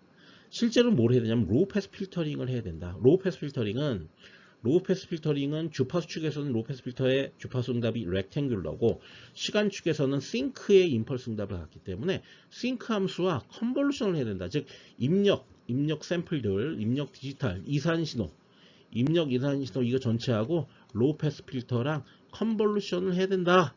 그러면 이거는 싱크 함수로 보관을 하는 것과 같다. 이게 원래 컨볼루션은 뒤집은 다음에 슬라이딩 시켜야 되거든요. 우리 앞서 컨볼루션 공부도 했지만, 그죠? 컨볼루션은 뒤집어서 뭡니까? 슬라이딩을 시키는 거예요. 근데 보관이라는 건 뭐냐면 이 보관 사이를 보충한다는 뜻이야. 그러니까 싱크 함수가 있으면 싱크 함수를 이렇게 그리겠다는 얘기야. 이렇게 그리겠다는 얘기야. 이렇게 아까 그린 것처럼. 근데 저렇게 그리는 게 컨볼루션이랑은 다른 거죠. 컨볼루션은 뒤집어야 되기 때문에 좀 얘기가 달라요. 뒤집은 다음에 슬라이딩 시키면서 공통된 면적을 곱하고 더해주는. 그게 이제 우리가 이제 컨볼루션인데, 컨볼루션하고 보관하고는 결론적으로는 같습니다. 어떨 때 같냐면 요 로우 패스 필터 보관시켜주는 함수가 우대칭, 짝수 함수일 때, 짝수대칭 함수일 때, 즉 이렇게 돼 있으면 요 좌측, 요 Y축을 이렇게 싹 접었을 때 딱 포개어지면, 그러면은 컨볼루션하고 보관하고는 똑같은 연산을 하는 게 돼버립니다. 짝수함수일 때, 요렇게 나오게 된다. 그러면은 완벽한 복원을 가져올 수 있다. 자, 이 얘기는 뭐냐면, 자연계는 이산 신호를 복원하기 위해서 싱크 함수로 보관해야 한다는 사실을 이미 알고 있다라고 표현할 수도 있다는 거야. 이해돼요? 무슨 얘기인지? 네. 이미 자연계는 이산 신호를 원래의 연속 신호로 복원하기 위해서 싱크 신호로 보관해야 한다는 사실을 이미 다 알고 있다. 그러니까 로우 패스 필터링 해주면, 그러면 연속 신호로 다시 복원이 되게 됩니다. 그 구체적인 이론적인 백그라운드는 이따가 얘기를 할 겁니다. 네, 앞서는 이제 표본화 정리에 대해서 설명을 했고요. 그 표본화 정리를 시간 영역에서 관찰을 해봤습니다. 자, 그런데 지금부터는 뭐냐면 그 표본화 정리에 따라서 시간 영역에서 표본화한 것을 이제 푸리어 트랜스폼을 하는 거죠. 그래서 주파수 영역에서 관찰을 해보는 거죠. 만약에 시간 영역에서 표본화를 하게 되면 주파수 영역에서 어떠한 변화가 발생을 할까? 뭐 사실은 이제 샘플링 주파수, 표본화 주파수 단위로 계속 반복돼서 주기적인 어떤 스펙트럼으로 나타나게 된다라는 게 결론인데요. 이제 그거에 대한 내용을 이 주파수 영역 표본화 정리해서 공부를 해 보도록 하겠습니다. 네, 그래서 주파수 영역에서 표본화 정리를 먼저 살펴보겠습니다. 여기 있는 말을 여러분들이 잘 이해를 하셔야 됩니다. 시간 영역에서 표본화는 주파수 영역에서 스펙트럼의 무한한 반복으로 나타난다. 스펙트럼이 무한히 반복된다. 예를 들면 원래의 아날로그 신호, 연속 신호 XT가 여기 있는 것처럼 이런 형태를 띠고 있었어요. 이걸 갖다가 푸리에 트랜스폼, 그러니까 푸리에 트랜스폼이 요거죠. CT는 이제 컨티뉴어스 타임입니다. 그래서 연속 시간 푸리에 트랜스폼입니다. 우리가 앞서 푸리에 트랜스폼을 공부했지만 푸리에 트랜스폼은 CTFT랑 DTFT가 있습니다. CTFT는 연속 시간 푸리에 트랜스폼이고 DTFT는 이산 시간 푸리에 트랜스폼이에요. 나중에 이건 공부할 거고요. CTFT를 이용해서 연속시간 신호를 이렇게 푸리어 트랜스폼을 했을 경우에 이렇게 삼각형의 어떤 스펙트럼으로 표현된다 라고 우리가 가정을 합시다. 그리고 최대값은 x0다 라고 가정을 하겠습니다. 그리고 여기 최대 주파수는 오메가 m, 여기는 마이너스 오메가 m, 항상 우대칭으로 나타난다는 사실은 우리가 푸리어 트랜스폼의 정의로부터 공부한 바가 있죠. 어쨌든 항상 짝수대칭, 우대칭으로 나타나게 된다. 자, 이거를 주기 TS로 표본화를 하겠습니다. 이제 본격적으로 표본화를 합니다. 그래서 이렇게 화살표 방향으로 이렇게 막대를 이렇게 얻어내게 되고요. 그 막대 사이의 간격은 TS가 되겠습니다. 이게 이제 샘플링 간격 혹은 나이키스트 간격 그렇게 우리가 표현을 했었죠. 자, 이거를 역시 CTFT를 이용해서 푸리에 트랜스폼을 합니다. 자, 그럼 어떤 형태로 나타나냐면 여기에는 이 형태 좀 지울까요? 잘 보이게 하기 위해서. 요 위에 있는 요 삼각형 형태가 그대로 여기 한번 반복되고 또 여기 반복되고 또 여기 반복되고 이렇게 계속 반복됩니다. 플러스 마이너스 무한대까지. 근데 반복되는 주기가 어떻게 되느냐? 요 오메가 S, 요거 TS의 역수 한 다음에 2파이 곱한 거. 그 오메가 S를 중심으로 해서 오메가 S를 주기로 해서 이렇게 계속 반복이 됩니다.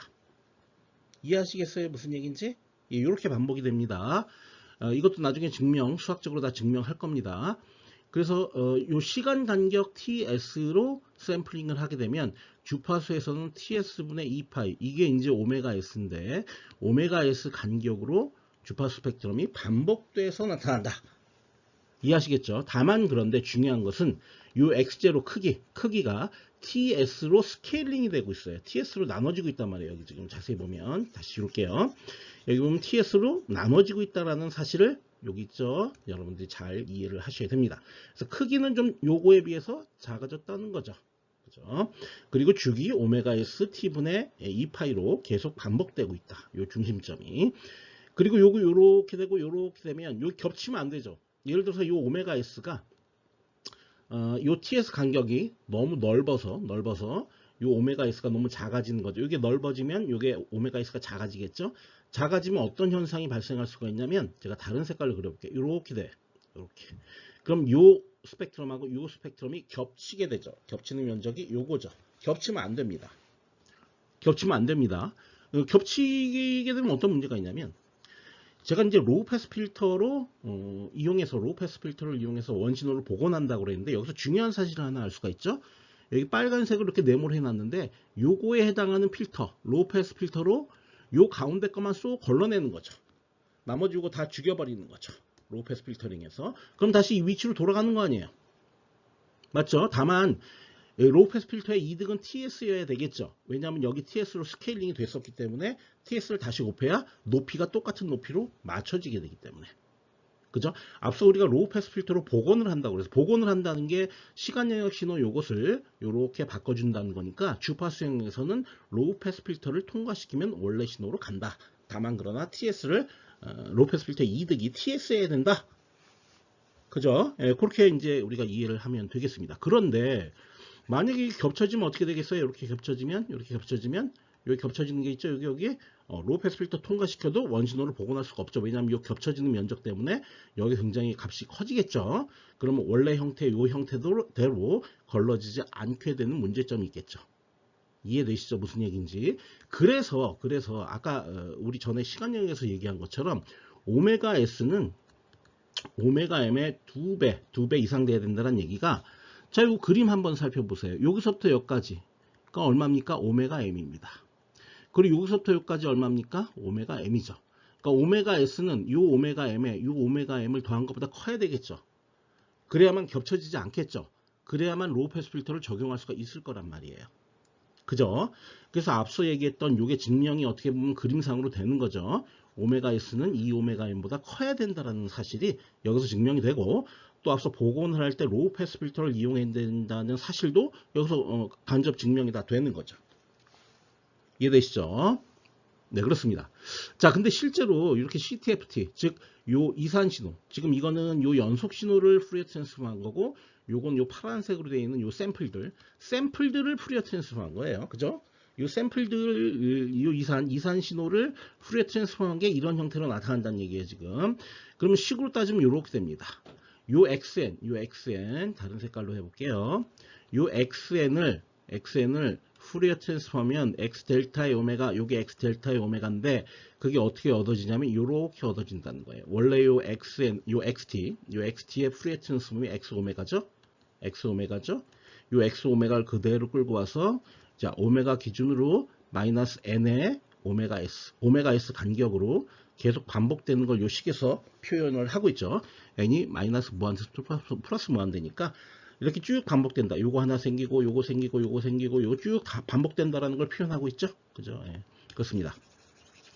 그러니까 주파수 영역에서 볼 때 우리가 이제 표본화 정리에 대해서 조금 더 잘 이해를 할 수가 있는 거죠. 그 중요한 거는 우리는 아직 이 식을 증명한 바가 없어요. 이 식이 증명이 돼야 지금 여태까지 했던 모든 설명이 의미가 있는 겁니다. 그건 다음 페이지에서 증명을 할 겁니다. 자, 그럼 주파수형에서 표본화 정리를 이제 이해를 해보도록 하죠. 마지막으로 정리를 해보도록 하죠. 유한한 에너지를 갖고 오메가 M으로 대역 제한된 연속 신호 XT를 속도 오메가 S 2오메가 M, 요 나이키스트 레이트죠. 이게 요 오메가 S가 이상으로 균일하게 해야 되죠. 간격이 동일해야 되죠. 표본화하여 표본간 간격이 TS 이하인 이산신호 XN, 저 이하인 게 여긴 이상이었기 때문에 그러죠. 요거랑 대응되는 거죠. 신호 XN이 산출되면 주파수 영역에서 이산신호 XN의 스펙트럼 X 델타 오메가는 연속 신호 XT의 스펙트럼 X 오메가가 주기 오메가 S마다 무한히 반복된다. 자, 반복되고 있습니다. 요거 증명 안 했습니다. 아직. 요거 이제 다음 페이지에 증명을 하도록 하겠습니다. 자, 이거 한번 증명을 해볼게요. 요식이죠, 요식. 자, 이거 다시 한번 보면, 요거 이산신호죠. 요거 N으로 썼기 때문에, 이렇게 쓰면 이산신호고, 만약에 XT 이렇게 쓰면 연속신호입니다.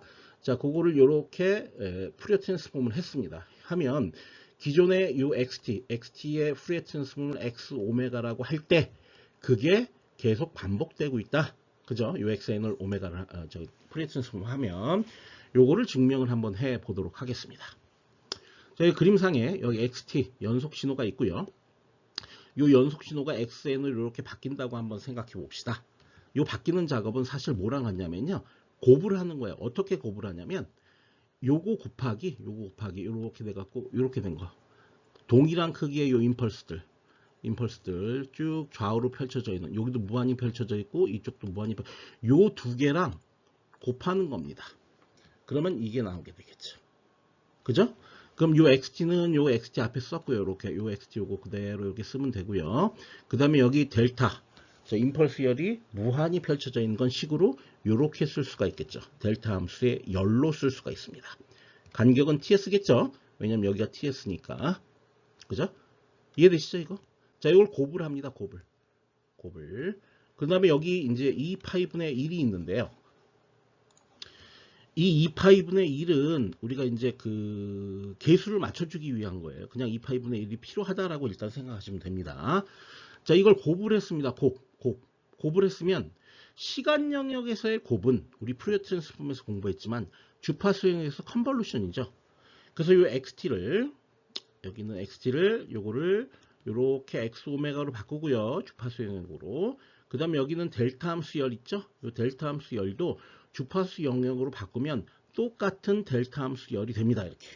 그런데 이 오메가 S가 튀어나옵니다. 이거는 우리가 ASP, 아날로그 시스템, 아날로그 시그널 처리, 신호 처리에서 했었던 내용들을 참고하면 거기 예제로 있습니다. 예제. 그래서 이 델타 함수가 이렇게 바뀝니다. 이 TS는 역수가 되고 2파이가 곱해져서 오메가 S가 되고요. 그럴 경우 이 오메가 S가 하나의 개수로 튀어나오게 됩니다. 이거는 이제 뭐 거기서 참조를 해야지 지금 여기서 유도를 하기에는 좀 무리죠. 시간도 많이 걸리고. 어쨌든 그 두 개 사이를 컨볼루션 하는 거야. 시간 영역에서의 곱은 주파수 영역에서 컨볼루션이다. 그 2파이는 여기 이렇게 남아있죠. 그 다음에 요 오메가 S랑 요 2파이분의 1이랑 이제 곱을 취하게 되면 이게 어떻게 되냐면 TS분의 1이 됩니다. 맞죠? 요게 그냥 2파이 오버 TS이기 때문에 오메가 S가. 그러면 2파이 없어지고 TS분의 1만 남겠죠. 그 다음에 요 뒤에 있는 임펄스 열. 임펄스, 요건 이제 주파수 열입니다. 그죠? 자, 요 앞에 있는 건 시간이고, 요건 주파수입니다. 자, 요거 그대로 이렇게 남는데, 넘어가는데, 요 놈이랑 컨볼루션을 하게 되면 어떻게 되느냐? 컨볼루션을 하게 되면, 뭐랄까, 이걸 뭐라고 표현하는 게 좋을까요? 이거 그림을 그려서 얘기하는 게 좋을 것 같아요. 얘랑 컨볼루션 하기를, 이런 거랑 컨볼루션 하는 거잖아요. 이런 거랑. 그럼 앞서 우리가 이제 그 아날로그 신호 처리에서 공부했지만 요게 요 임펄스를 중심으로 이렇게 카피돼서 나타나죠. 이렇게 계속. 이거 알아요? 이거 우리 연속 신호 처리에서 공부했었는데. 그죠? 이렇게 나타납니다. 이렇게. 이렇게 나타나는 거죠. 그죠? 그 스펙트럼에 쉬프트가 일어난다. 쉬프트가 일어나서 다 더해진다. 이 쉬프트 되는 거죠. 요게 예를 들어서 요게 요 델타 E에서는 요만큼 쉬프트가 되는 거죠. 그죠? 그죠? 그죠? 그래서 여기 이렇게 그려지는 겁니다. 자, 이거 스펙트럼 시프트가 일어나서 이런 형태로 그 이제 우리가 유도가 될 수가 있죠. 자, 그럼 이제 다 지우겠습니다. 다 지우고 이게 뭘 의미하는지 다시 한번 살펴보겠습니다. 지금 우리가 유도하려고 했던 최종적인 식은 뭐냐면 여기는 요 식이에요. 요거죠. 요 식이 지금 증명이 됐습니다. 요거는 XN이 이거였는데 XN이 이제 요 이산신호를 얻기 위해서 이 연속신호하고 요 델타열을 곱한 형태가 바로 요 이산신호였다. 그래서 이거를 푸리어 트랜스폼을 해서 이렇게 푸리어 트랜스폼을 얻어내면 푸리어 트랜스폼을 하는 거죠. 지금 하게 되면 컨볼루션으로 표현되기 때문에 이런 결과가 얻어진다. 즉 얘 전체하고는 푸리어 트랜스폼 관계다. 그러니까 얘는 시간 신호고 얘는 주파수 스펙트럼이다 라는 결론이 얻어지게 되죠. 그러니까 이렇게 쓸 수가 있는 거죠. 얘하고는 푸리어 트랜스폼 관계다. 그죠? 그렇게 되면 여기 보시는 것처럼 이렇게 카피돼서 나타나는 형태가 그대로 나오게 됩니다. 이해돼요? 이거 무슨 얘기인지? 조금 어렵긴 한데 그래도 최대한 쉽게 얘기하는 겁니다. 꼭 요거 이해해 주시기 바랍니다. 네, 이제 표본화 정리를 공부했으니까 예제를 몇 개 풀어보도록 하겠습니다. 다음과 같은 신호의 나이키스트율과 나이키스트 간격을 구하여라 그랬습니다. 나이키스트율이 구해지면 간격은 어떻게 구하면 됩니까? 네, 그거를 역수를 취한 다음에 2파이로 나눠주면 어떻게 됩니까? 그 역수를 취한 다음에 2파이를 곱해주면 되는 거죠. 네, 그러면 간격이 구해지죠. 왜냐하면 오메가 S는 2파이 오버 TS니까 그죠? TS랑 오메가 S랑 자리 바꿔주면 이렇게 되는 거죠. 2파이에 오메가 S니까 요걸 구한 다음에 그거에다 2파이를 곱해주면 그럼 TS가 나오니까요. 그죠? 자, 그러면은 요 식을 먼저 보겠습니다. 어쨌든 지금 우리가 중요한 거는 여기 코사인하고 사인이 있는데요. 코사인하고 사인이 어떤 형태로 이루어졌는지 파악해야만 최대 주파수. 지금 중요한 건 그겁니다. 나이키스트 율은 최대 주파수, 저 신호가 갖고 있는 최대 주파수의 2배로 하면 되는 거니까 2배 이상으로 하면 되는 거니까 저 주파수가 얼마인지, 저 신호의 주파수가 얼마인지를 알아내는 게 중요하죠. 근데 이 신호하고 이 신호는 여기 중간이 곱으로 연결되어 있어요. 그러면은 저 신호의 주파수를 알아내기가 어렵습니다. 어떤 형태로 나올지 모르기 때문에 여기 밑에 있는 것처럼 이렇게 합으로 되어 있어야 됩니다. 그래서 합으로 바꿔주려면 이거 곱을 합으로 바꾸는 공식을 이용을 해서 저 합을 바꿔줘야 돼. 합을 이제 찾아내야 되는데요. 뭐 이렇게 복잡하게 이걸 다 유도하지 않을 겁니다. 이제 곱이면 뭐 모르긴 모르지만 코사인하고 사인이니까 여기 앞이 뭐 사인이 나오든 코사인이 나오든 뭐가 나오겠죠. 근데 여기 사인 나옵니다. 실제로는 저도 이 곱을 합으로 바꾸는 공식을 지금 다 외우고 있지 않아요. 외우고 있지 않은데 근데 이 문제는 풀 수 있다는 거예요. 코사니까 싸싸일 거예요. 근데 싸싸에서 한 번 요거 두 개 더 합니다. 그러면 160파이t가 될 거고 자 요놈하고 요놈 더하는 거죠. 그 다음에 한 번은 빼는 거 여기도 플러스인지 마이너스인지 나도 잘 몰라. 필요 없어. 근데 이거 알 필요가 없어. 사인 한 다음에 요거죠. 요거 한번 빼는 겁니다. 빼면 80이 되네. 이렇게 됩니다. 그러면 얘의 주파수와 얘의 주파수 중에서 어느 게 더 빠른 주파수죠? 얘가 더 빠른 주파수죠. 그 주파수는 얼마입니까? 오메가 m은 160파이라는 거죠. 그죠? 자, 이걸로 우리가 알아볼 것 같으면 오메가 s는 어떻게 된다는 얘기예요? 320파이가 된다는 거죠. 2배니까. 그죠? 자, 그런 다음에 여기서 뭘 알 수 있다? TS를 알 수 있죠. TS는 이거 역수 취한 다음에 2파이를 곱해주면 되니까 1 오버 160이 되겠죠. 2초. 이렇게 되겠죠. 됐죠? 네. 자, 두 번째 거 보겠습니다. 자, 두 번째 거는 여기가 합으로 연결되어 있기 때문에 무슨 곱을 합으로 바꾸고 뭐 이런 거 안 해도 됩니다. 안 해도 되는데 지금 문제는 이게 싱크예요. 자, 그러면 xt를 저 싱크를 푸리어 트랜스폼하면 뭐가 되죠? 렉트 함수가 되죠. 이거 앞서 공부했던 거죠. 우리 아날로그 신호 처리에서 이 200은 200분의 1로 빠져나오게 되죠. 그 렉트 사실 이 200분의 1도 알 필요는 없습니다. 그런 다음에 200분의 여기가 어떻게 됩니까? F가 되죠. 기억나요 이거? 예. 그 다음에 이 뒤에 거는 어떻게 됩니까? 싱크 제곱은 트리가 됩니다. 트라이앵글러 함수. 그런 다음에 저게 200분의 요게 F 요렇게 바뀝니다. 여기도 이제 200분의 1이 있어야 되겠죠. 이렇게 됩니다. 그쵸? 네, 이렇게 됩니다. 그럴 경우에 요 200분의 요걸 잘 생각을 해봐야 됩니다. 렉트 함수는 이렇게 돼 있으면 요런 거를 얘기하는 거야. 요 높이는 200분의 1이고요. 그 다음에 여기가 100, 여기가 마이너스 100입니다. 그러니까 요 아래 길이를 다 포함하는 게 요 200입니다. 그 다음에 트리 함수는 어떻게 되냐면요. 트리 함수는 트라이앵글 삼각형입니다. 삼각형. 근데 여기도 역시 최대값이 200분의 1이고요. 그 다음 여기가 마이너스 200입니다. 여기가 200. 정의가 좀 달라요. 트라이앵글러랑 렉탱귤러 함수가. 자, 그러면 최대 주파수가 뭘까요? 네, 요겁니다. 요거. 그죠? 그러니까 요거는 근데 F입니다. F. 여기 F죠. F. 오메가가 아니라. 그러면 최대 주파수 오메가 M은 어떻게 된다는 얘기예요? 2파이를 곱해야 되니까 400파이가 되고요. 여기로부터 나이키스트 주파수를 구하면 2배 해야 되니까 800파이가 되고요. 여기서부터 TS를 구하면 이거 역수 취한 다음에 2파이 곱해줘야 되니까 400분의 1초가 됩니다. 이해하시겠죠? 네, 이렇게 이해를 해 주십시오. 네, 그 다음 문제입니다. XT의 최대 주파수가 FM일 때 다음 신호의 나이키스트 주파수를 구해라. 이제 중요한 거는 이 XT의 최대 주파수가 FM이라는 게 주어졌기 때문에 여기 세 개에 있는 요 세 개의 신호의 최대 주파수가 얼마인지를 알아내는 게 중요합니다. 그 최대 주파수의 2배가 되겠죠. 해답은. 자, 먼저 1번을 보겠습니다. X의 ET. 자, X의 ET는 X의 T에 비해서 여기 2가 앞에 붙어 있지만 이거는 압축이 된 거죠. 그러니까 얘가 예를 들어서 이렇게 되어 있으면 얘는 절반으로 압축한 거다. 여기가 만약에 2면 여기가 1이다 이런 얘기야. 여기가 마이너스 2고 여기가 마이너스 2. 이렇게 된다는 거죠. 자, 이거를 푸리어 트랜스폼을 하게 되면 푸리어 트랜스폼은 얘에 비해서 어떻게 됩니까? 저 2배 줄어들면 시간 영역에서 2배 줄어들면 주파수 영역에서는 2배 팽창이 되겠죠. 그죠?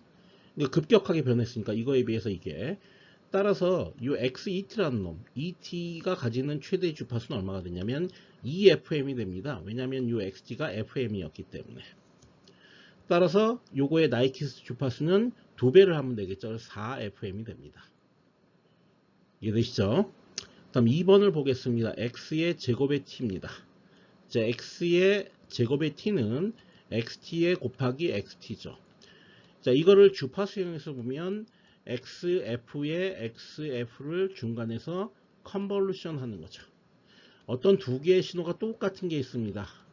두 개의 신호가 똑같은 게 있어서 이놈과 이놈을 컨볼루션을 한번 해보겠습니다. 그러면은 요 삼각형 요거를 뒤집으면 형태 그대로 유지가 되죠. 그러면 요렇게 돼 갖고 이쪽을 슬라이딩 시키면서 겹치는 면적을 구해 놓으면 됩니다.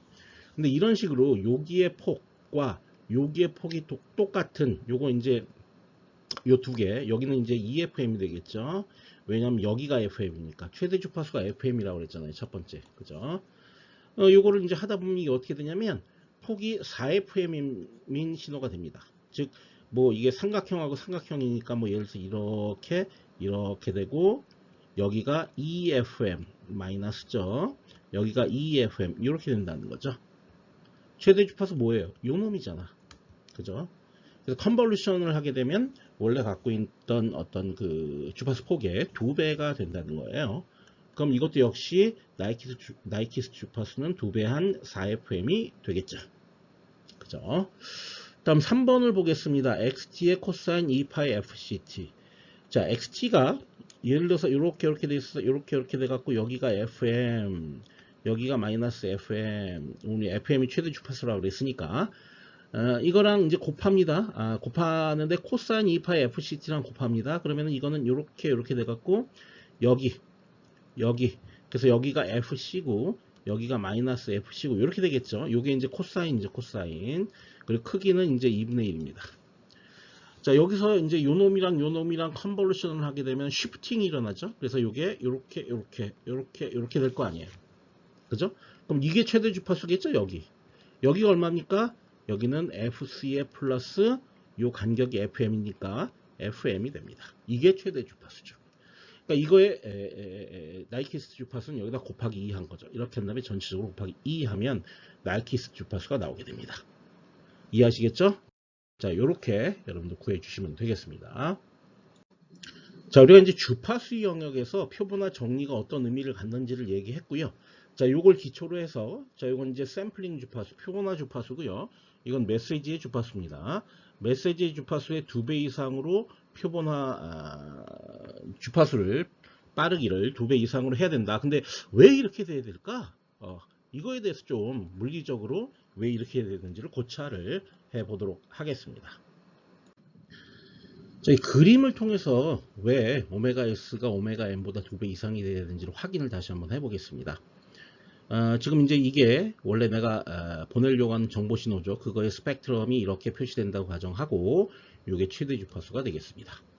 만약에 오메가 S를 오메가 M 정도로 샘플링했다. 2배가 아니라 M하고 같게 샘플링했다 그러면 분명히 이 스펙트럼이 오메가 M마다 반복돼서 나타날 거예요. 그래서 여기 오메가 M인 지점 그걸 중심으로 그래프를 이렇게 하나 그리고요. 이제 요거는 요 앞에 있는 거는 원래 스펙트럼이 있었던 거고요. 그 다음에 또 여기 2오메가 M 여기가 이제 2오메가 M이거든요. 오메가 S 이퀄 2오메가 M이니까 여기다 또 그리고요. 또 여기도 그리고요. 여기도 그렸습니다. 그럼 무슨 일이 있냐? 이거 겹치죠, 다 이거. 원래 로우 패스 필터링을 통해서 여기만 요렇게 걸러내야 되는데 걸러내는 과정에서 여기가 이거하고 이거 다 지금 들어오게 되죠, 일로. 그죠? 스며들어오게 되죠. 네, 그러면 안 된다는 거예요. 자, 이걸 이제 우리가 부족 샘플링이라고 합니다. 샘플링이 부족했다는 거죠. 그 이유는 이거를 2배로 안 하고 그보다 작게 했기 때문에. 자, 그럼 이거는 두 번째 그림은 이렇게 됐습니다. 3배로 했습니다. 이거는 과도 샘플링이라고 합니다. 과도 샘플링. 자, 그럼 이게 어떻게 됐냐면 여기가 0이고요. 여기가 오메가 M이고요. 여기가 한 2오메가 M, 여기가 이제 한 3오메가 M 이렇게 되는 겁니다. 왜냐하면 3배로 했다고 그랬으니까 요 3오메가 M마다 반복이 되는 거죠. 요거 똑같은 게 하나 있고 여기 또 있고 여기 또 있고. 그러면 스펙트럼 사이가 충분히 벌어졌죠. 네, 충분히 벌어졌기 때문에 나중에 로우 패스 필터로 이렇게 다른 색깔로 해볼까요? 요렇게 잘 걷어내면 내가 원하는 성분만 싹 걸러져서 원래의 신호로 되돌아오게 됩니다. 그죠? 예, 이게 가능하다는 거예요. 그렇기 때문에 이 오메가 M 이게 이제 만약에 정확하게 여기에 딱 맞췄다고 봅시다. 이렇게 맞췄다고 봤을 때 이 중심점이 어디냐? 그거는 당연히 여기하고 여기가 오메가 M이고 이쪽도 오메가 M이잖아요. 왜냐하면 여기가 오메가 M이니까. 그죠? 그러니까 여기는 정확하게 이 지점은 얼마가 돼야 돼요? 2오메가 M이 돼야 되죠. 그러니까 이거보다 더 빠르게 샘플링을 해야만 겹치지 않기 때문에 로우 패스 필터로 싹 걸러낼 수 있게 된다는 거죠. 복원이 가능해진다는 거죠. 네, 그렇게 정리가 되겠습니다. 단 그러나 실무에서는요, 2오메가 M이 이제 미니멈 조건인데 이거보다 좀 더 크게 3 혹은 4, 4배 뭐 이런 식으로 넉넉하게 샘플링을 합니다. 맘 같아서 한 10배 하면 좋죠. 근데 10배 하면 무슨 문제가 있냐면 신호가 원래 이제 시간축 신호가 이렇게 있다 칩시다. 이건 시간축입니다. 여기 샘플링하고 여기 샘플링 하면 될 것을 요 중간에 자꾸 샘플을 만들어내는 거죠. 이렇게 과도하게 샘플링을 하면 그러면 뭐예요? 데이터량이 증가하잖아요. 그러니까 정보량이 증가한다라는 거예요. 정보량이 증가하면은 우리가 뭐 상대방한테 데이터를 보낼 때 많은 양의 데이터를 보내야 되고 저장할 때도 많은 양의 데이터를 저장해야 되기 때문에 하드웨어나 이런 것들이 많이 필요하게 되겠죠. 그러니까 되도록이면 넉넉하게는 하는데 한 3, 4 정도 하면 되고 10배씩 막 오버샘플링 할 필요는 없다라는 거예요. 예. 물론 이제 10배씩 오버샘플링을 하면 좋은 점은 있어요. 뭐가 좋냐면 나중에 이제 로우 패스 필터링을 한다고 그랬잖아요. 이거 좀 지웁시다. 로우 패스 필터링을 할 때요.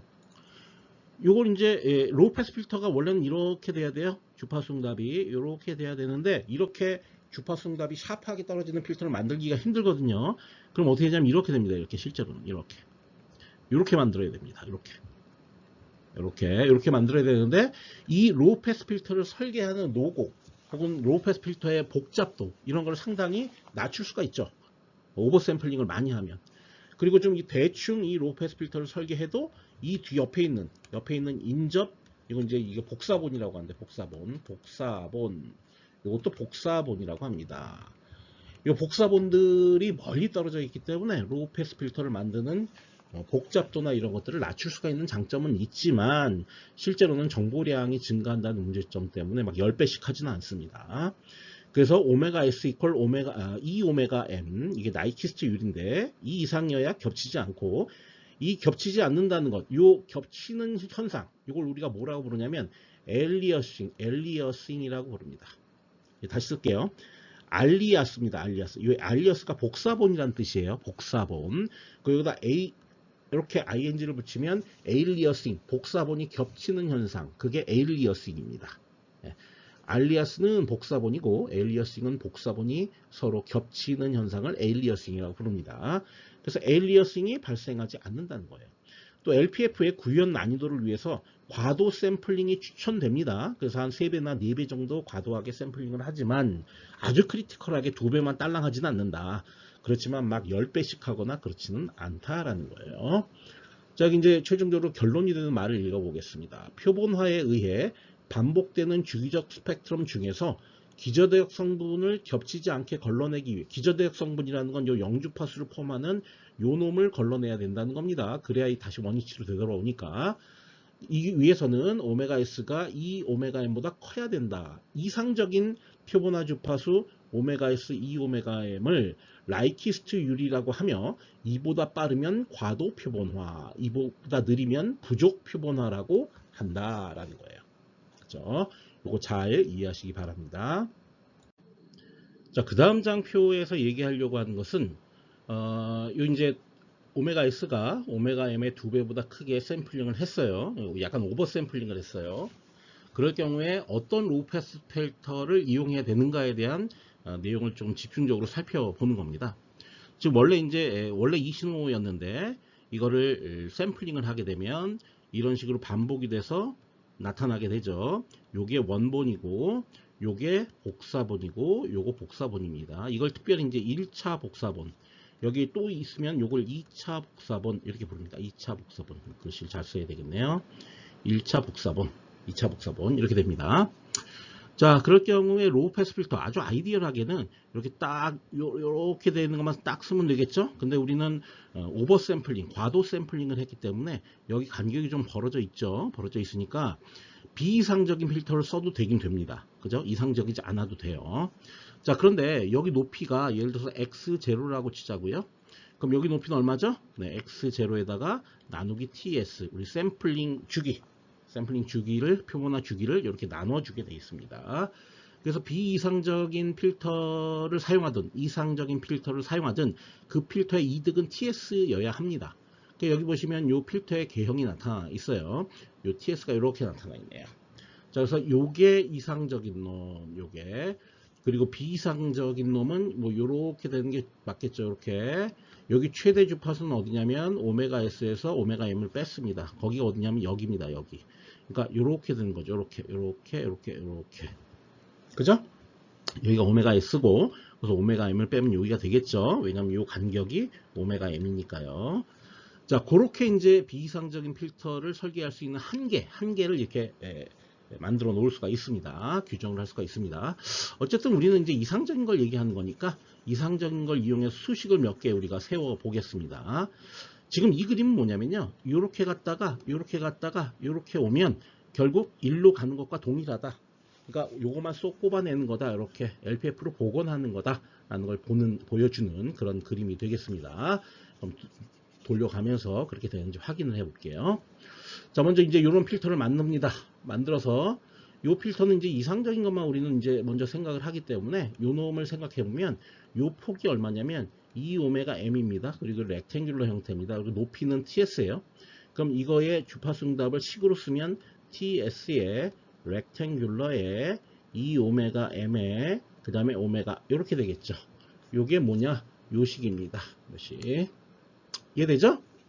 네, 그 다음에 자, 여기 이제 요걸 갖다가 임펄스 응답으로 바꿔주기 위해서 역으로 후리에 트랜스폼을 합니다. 그걸 하기 위해서 오메가를 어떻게 바꾸냐면 2파이f로 바꾸고요. 요 놈도 2파이fm으로 바꿉니다. 그러면 2파이가 다 들어갔으니까 2파이는 지우면 되고요. 그러면은 요게 여기다 이제 하는 거죠. 빈 공간이 이렇게 돼 있죠. ts에 렉트에 여기다 쓰겠습니다. efm에 여기가 f 이렇게 됩니다. 그냥 f. 그럼 요 놈이 앞으로 빠져나오고 그럼 efm의 ts가 되고 렉트는 싱크로 바뀌고 그 다음에 efm이 이렇게 분자로 들어가고 이렇게 f 이렇게 되죠. 이렇게 그렇죠? 네. 근데 요 fm은 어떻게 됩니까? fm은 2파이분의 오메가 m입니다. 근데 여기 2가 있기 때문에 요 두 개를 다 합치면 파이분의 오메가 m이 되죠. 그럼 요것도 파이분의 오메가 m, 요것도 파이분의 오메가 m. 요걸 대입하면 그 식이 뭐냐면 요 식입니다. 요 식. 그래서 요런 싱크 함수가 얻어지게 되죠. 요게 이제 임펄스 응답입니다. 맞죠? 그러니까 임펄스 응답이 이거고 주파수 응답이 이거인 필터를 통과시키면 정확하게 연속 신호로 복원을 할 수 있다라는 걸 지금 얘기하는 겁니다. 그럼 실제로 복원되는 과정을 이 식으로 이렇게 표현을 해 보겠습니다. 요건 이제 로우 패스 필터입니다. 요건 X 델타 오메가 M입니다. 요건 뭐냐면 우리가 앞서 원래 샘플링한 스펙트럼 요거 전체를 수식으로 표현한 게 어떻게 되냐면 이렇게 됩니다. TS분의 1에 이렇게 시그마 들어가고요. n이 마이너스 무한대서부터 무한대까지 x에 오메가 마이너스 n 오메가 s 이렇게 됩니다. 그러니까 반복되는 걸 표시한 거죠. 반복돼서 카피되는 거. 복사본이 생기는 걸 표시를 한 겁니다. 그 중에 n이 0인 것만 빼낸 거예요. 빼낸 게 요겁니다. 요거. 그죠? 그리고 남은 거. n이 0인 걸 빼고 남은 게 이겁니다. 이거. 뒤에 있는 거. 맞죠? n이 0이 아닐 때만 제외했으니까. n이 0일 때를 제외했으니까. 이해되겠죠, 이 식? 그러면 어떻게 돼요? 결론적으로 요 놈은 어떻게 된다? 뒤에 거는 삭제, 요것만 남는다는 거죠. 근데 로우 패스 필터의 개인이 TS이기 때문에 TS와 요 TS, 요게 상쇄가 돼서 결국 X 오메가만 이렇게 남게 된다는 거죠. 그죠? 그러면 원신호가 완벽하게 복원이 되는 겁니다. 네. 그럼 여기 최종적으로 요 말을 읽어보면서 끝맺도록 하겠습니다. 표본화에 의해 반복되는 주기적 스펙트럼 중에서 기저대역 성분을 걸러내기 위해 기저대역이라는 게 영주파수를 포함한 거라 그랬죠. 여기 영주파수 걸러내기 위해 이산 신호를 로우 패스 필터에 입력하면 연속 신호를 복원할 수 있다. 네, 다 아는 거죠. 네, 이렇게 정리를 해 볼 수가 있습니다. 자, 이걸 기초로 해서 예제를 풀어보겠습니다. 주파수가 오메가 m이 파이래요. 그리고 크기가 1인 연속 코사인 신호를 표본화 주파수 오메가에서 4파이로 표본하여 얻은 이산 신호 xn의 스펙트럼을 보여라 이겁니다. 그러니까 원래 연속 스펙트럼의 연속 신호의 스펙트럼은 이렇게 되죠. 여기가 t면 오메가 m이 파이니까 여기가 이제 파이죠. 파이, 여기가 마이너스 파이입니다. 거기서 이렇게 델타 함수가 하나씩 뜨게 되죠. 코사인은 그렇게 되죠. 근데 크기가 1이라고 했으니까요. 여기가 이제 2분의 1이 되죠. 코사인에서는 절반으로 주니까 오일러 공식에 의해서. 자, 요런 스펙트럼이 얻어지는 게 요게 XT의 스펙트럼입니다. 근데 이걸 샘플링 했습니다. 샘플링을 얼마로 했냐면 4파이로 샘플링을 했습니다. 그럼 오메가 S는 4파이가 되는 겁니다. 자, 이렇게 이제 샘플링을 하게 되면 오메가 S마다 반복해서 요 놈이 복사본이 생기겠죠. 그럼 쭉 이렇게 쓰고요. 여기 이렇게 쓰고요. 그 다음에 이제 어떻게 됩니까? 여기 마이너스 파이 쓰고요. 여기 파이, 이 원본은 그대로 살아있고, 그 다음에 여기가 파이면 파이, 2파이, 3파이, 4파이. 자, 이걸 중심으로 여기 하나 이렇게 생기겠죠. 그럼 여기는 3파이고, 여기는 이제 5파이가 되겠습니다. 이 쭉 위로 다 생기죠.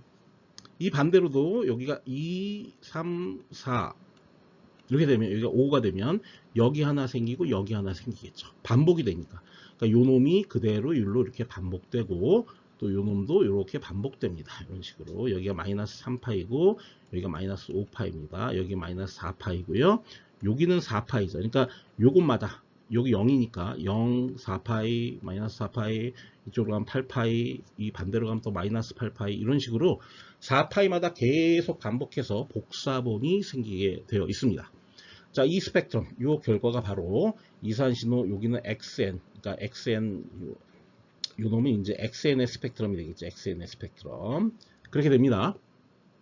이산신호 XN을 연속신호로 복원하기 위해 요구되는 로우 패스 필터의 최소 대역폭은 얼마냐?